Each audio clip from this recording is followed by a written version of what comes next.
Hey, good morning. It's Tuesday morning. I'm glad you're watching our online devotional today. As I mentioned to you before, I'm going to do something kind of exciting. Well, I think it's exciting. You may not like it.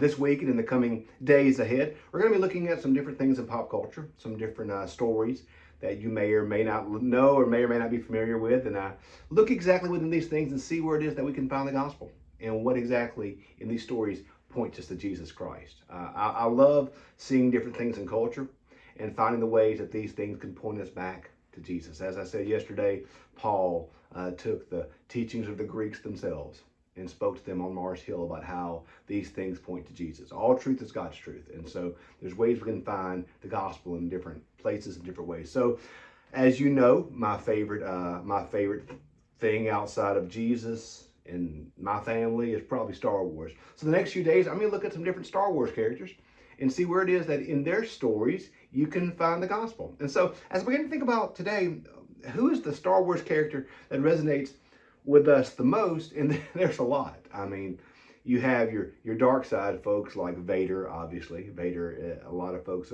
look first to him. And we're going to talk about Anakin or Vader later this week.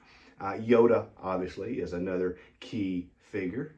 We see Yoda in all the Yoda and Vader kind of make appearances in all the trilogies. They're the original, the prequels, and then the latest trilogies. But I began to think to me about who was the figure that I'm not gonna say was the greatest figure in Star Wars, but to me was the person who I saw exhibit some of the most growth and maturity through Star Wars, and that's Luke. Luke Skywalker. Luke, of course, is the son of Anakin Skywalker, who becomes Darth Vader. He is raised by his aunt and uncle on Tatooine, their home planet. And Luke, when we first meet Luke in Episode 4, A New Hope, he's kind of an immature brat. He's whining about having to go to work, and then all these things happen, and then even as things progress within the movie, you see some immaturity happen with Luke. You see a wonderful view of the world and a hope and an optimism, but you also see with Luke this almost level of immaturity that he has, almost like a childlike arrogance at times. And so it's interesting to show Luke's character development, especially through the original trilogy. You see in The Empire Strikes Back how he begins to be trained, but then rushes off to face Vader and nearly dies in the process. And then you see, of course, in Return of the Jedi, Luke kind of at the height of his powers, and he's able to defeat the Emperor. And then we see Luke make an appearance in the next trilogy, in The Force Awakens at the very end. Then we see him as a major character in The Last Jedi, and then we see him as a Force ghost in The Rise of Skywalker. And then, of course, we see him at the very end. But there's a lot of things we could look at in Luke's life that I think are so important. And I think golly, there's books been written on all this. So, but the thing that there's two things within Luke's life that I really think are so important. One is Luke's willing to sacrifice himself. He lays down his lightsaber in the end, and that act is what redeems his father, Darth Vader. That's one thing. Luke is always willing to love. He loves his friends. He goes to fight for them, and then he loves his father so much that he's willing to lay down his sword and basically willing to die to save him. And there's something powerful about self-sacrifice. That is a beautiful Christian principle. Jesus says, "The greater love hath this, that you lay down your life for your friends." And so that's a very powerful concept with Luke. But for Luke, the thing I come back to in the passage that I thought about when I thought about Luke was one of my favorites from Philippians. Philippians chapter 2, verses 12 through 13. "Therefore, my beloved, just as you've always obeyed me, not only in my presence, but much more now in my absence, work out your salvation with fear and trembling. For it's God who's at work in you, enabling you both to will and to work for his good pleasure." Work out your salvation with much fear and trembling. We know that it's God who's at work within you. I think of that Wesleyan virtue of sanctification when I think of Luke. Because look how much we see, if you're familiar with the Star Wars stories, look how much we see Luke grow in maturity. When we first meet him, he's literally a child playing with a toy on his uncle's farm to, by the end of the first trilogy, A Return of the Jedi, he orchestrates this great plan to free Han, and winds up being the person who redeems this evil character of Vader.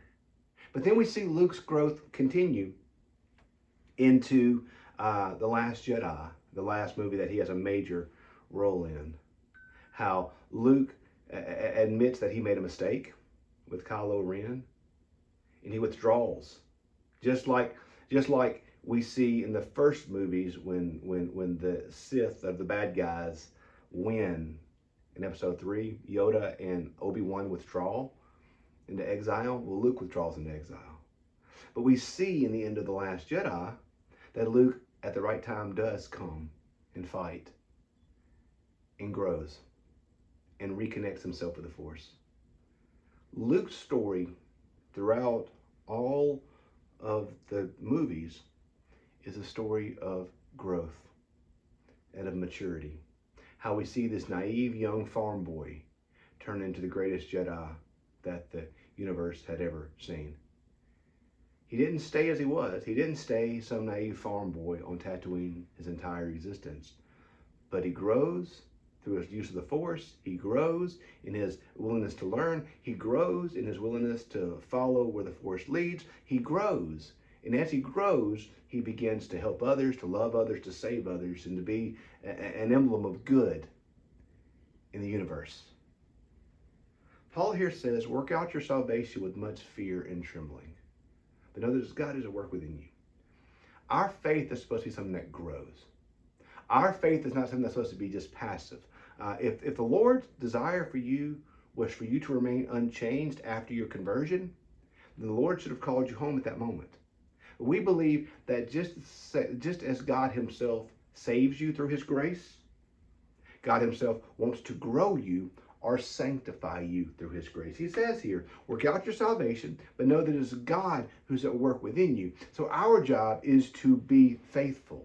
Our job is to position ourselves in a place where we can experience the Holy Spirit of God and grow more faithful, grow more dedicated, grow more loving, grow and serve, grow our hearts closer to God. We do our part, but it's God who is the one who truly grows us. I've often said that sanctification or Christian growth is a lot like rebounding in basketball. In basketball, your job is to put yourself in the right position. If you put yourself in the right position, something good will happen. You'll get the rebound, or the person you're guarding will have to go over your back to get the rebound, and they'll foul you. But either way, it's good for you and good for your team. Your job is to put yourself in the right position to allow something good to happen. Luke grew, and as he grew to understand the Force more and put himself in a position to use the Force for good. As Christians, we grow. We open ourselves up to God's Holy Spirit, to the Holy Spirit. And the Holy Spirit calls us. The Holy Spirit challenges us. The Holy Spirit points out wrong. The Holy Spirit points out where we have fallen. The Holy Spirit points out where we need to grow. And the Holy Spirit, though, then calls us to take the next obedient step. And our job is not going to be to change the totality of our heart. Our job is going to be to put ourselves in a position where the Holy Spirit can change our hearts. We don't change our own hearts. We don't save ourselves, and we don't sanctify ourselves. But it's God at work in us who saves us and then who sanctifies us. Our job is simply to put ourselves in the right position to allow God to sanctify us. When you watch Star Wars, starting in episode 4, and especially going through episode 6, we see Luke develop from a naive, young, immature farm boy to one of the greatest Jedis the universe has ever seen. He grew in his knowledge of the Force and his willingness to sacrifice to save others. I hope that when they look back on my life, long after I'm gone, my life will be a testament to God's grace. And hopefully how I grew, how my faith grew and developed, and how I grew to love God and love my neighbor more. We see it in Paul, don't we? Paul started out as an enemy of the cross, wound up dying for it. We see it with Peter. Peter was was a fisherman with too big of a mouth, wasn't he? He went up laying down his life for the gospel. We see it with John Wesley. We see it with John Calvin. We see it with so many great saints of faith that God sanctified them and God grew them. So the question I have for you is, as we look at Luke and how his force ability grew, he developed into a great Jedi. How are you and I developing our faith? How are we growing? How are we being more faithful? How are we learning more? How are we teaching someone else? Luke did all those things. He learned from Yoda, yet he taught Rey.